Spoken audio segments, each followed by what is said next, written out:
I would have to say that, you know, that is also a huge challenge, is balancing your work life and your family.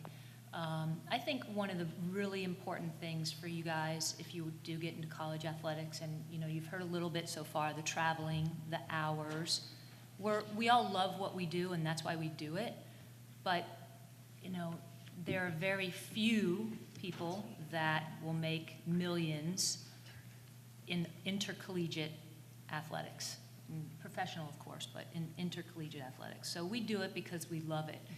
And I think it's really important for you guys in your futures to have, when you settle down and you have that significant other, to have somebody in your life that, like Jenna said, her friends sometimes don't understand. Somebody in your life that really understands what your passion is and will support you. And there's absolutely no way I could have stayed in the career path that I have and been gone as much and traveled and, you know, done what I've been able to do without my husband, without that support. So I just think that's a really important part. And you know, your parents will obviously support you already in your athletic careers, but for your future, you know, that's a big thing too, to have, you know, my dad wanted me to be a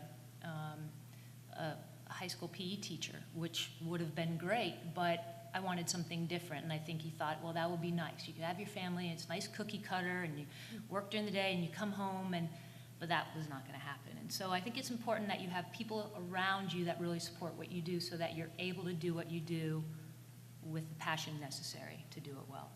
You have got to take time and make time for yourself. And sometimes it is making time, and it's not ideal and it doesn't fit in your schedule, but you've got to do it for your own well-being. And I think all of us up here, I see some heads shaking.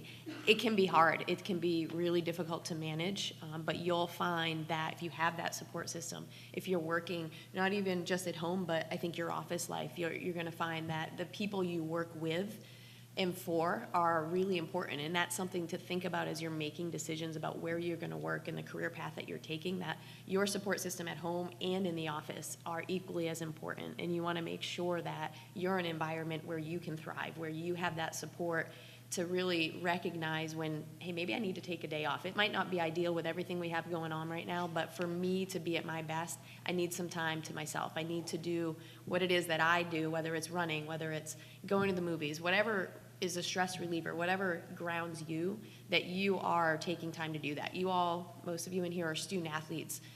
You know, we have some administrators. You've got to find that time and balance in your life for you to be at your best. And as a student athlete, you do manage that on a day-to-day. It's just as important once you come into the professional world as well. I sat up here 2 years ago and talked about work-life balance and was like, I just work all the time and I love it and it's amazing. And you know, being able to sit back and reflect on that, I can sit up here and say you have to take that time, not just for your sanity, but for your health.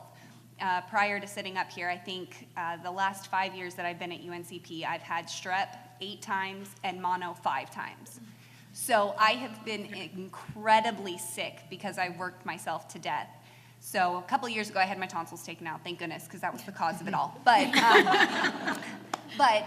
again, in the last year and a half, I've had to take 2 sick days because I made the decision to do stuff for myself and my health. If I don't feel good when I wake up in the morning, I'm not going to go sit in my office and make everyone else around me feel sick because I chose to come to work. I'll work from home.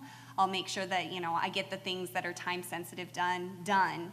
But I think it's very important that you listen to your body, because if you run yourself into the ground, you're just going to feel miserable. You're going to hate what you do, and you're not going to want to continue in this profession. So you need to make sure that you take the time for your body, because you know exactly what it's telling you. And I would say that's the biggest thing when it comes to work-life balance. If you love to work, work. You know, do what you want to do that makes you happy, but listen to your body, because you will run yourself down and get super sick.